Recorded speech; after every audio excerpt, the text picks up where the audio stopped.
పొరుగు దేశాలు డిజైన్ చేసినటువంటి ఇట్లాంటి బెట్టింగ్ యాప్స్ని మన దేశానికి సంబంధించి మనకు తెలిసిన యాక్టర్స్ కానీ, క్రికెటర్స్ కానీ, యూట్యూబ్ సంబంధించిన సెలబ్రిటీలు కానీ ప్రమోట్ చేయడం వల్ల తద్వారా వాళ్ళు పొందే డబ్బు ఏదైతే ఉందో అది దుబాయ్ లాంటి దేశాల గుండా హవాలా రూపంలో వారి చేతికి వస్తుంది.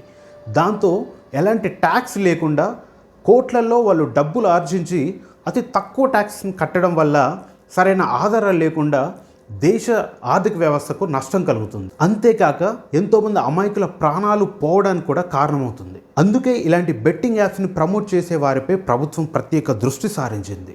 ఇటు సోషల్ మీడియాలో ఇలాంటి బెట్టింగ్ యాప్స్ని ప్రమోట్ చేస్తున్నటువంటి తోటి యూట్యూబర్లపైన నా అన్వేషణ యూట్యూబ్ ఛానల్ సంబంధించిన యూట్యూబ్ బ్లాగర్ అన్వేష్ వారిపై దండయాత్రను ప్రారంభించాడు. ఇప్పటికే గత కొన్ని నెలలుగా తమ యూట్యూబ్ వ్లాగ్స్ ద్వారా ఈ బెట్టింగ్ యాప్స్ని ప్రమోట్ చేస్తున్నటువంటి కొంతమంది యూట్యూబర్లు హర్ష సాయి, భయ్య సన్నీ యాదవ్, ఇమ్రాన్ లాంటి యూట్యూబర్లు తమ యూట్యూబ్ ఛానల్ ద్వారా బెట్టింగ్ యాప్స్ని ప్రమోట్ చేయడం మానేయాలని, లేకపోతే చట్టపరమైన చర్యలకు గురవ్వాల్సి వస్తుందని హెచ్చరిస్తూ వచ్చాడు. ఎందుకంటే ఒకప్పుడు ఈ తరహా బెట్టింగ్ వల్ల తన తండ్రి వేలలో డబ్బులు పోగొట్టుకొని తాము ఆర్థికంగా కోలుకోలేని పరిస్థితిని చూసామని, ఆఖరికి ప్రాణాలు తీసుకోవాల్సిన పరిస్థితికి దిగజారాల్సి వచ్చిందని, అదే ఈరోజు వారి ఆర్థిక వ్యవస్థకు ఆ పరిస్థితికి దారి తీసిందని, తమ కుటుంబం చాలా నష్టాలు చూడాల్సి వచ్చిందని, అలాంటి కష్టం ఎవరికి రాకూడదు అనే ఒక నైతిక బాధ్యతతో తను ఈ పనికి పూనుకున్నాడని తెలియజేశాడు.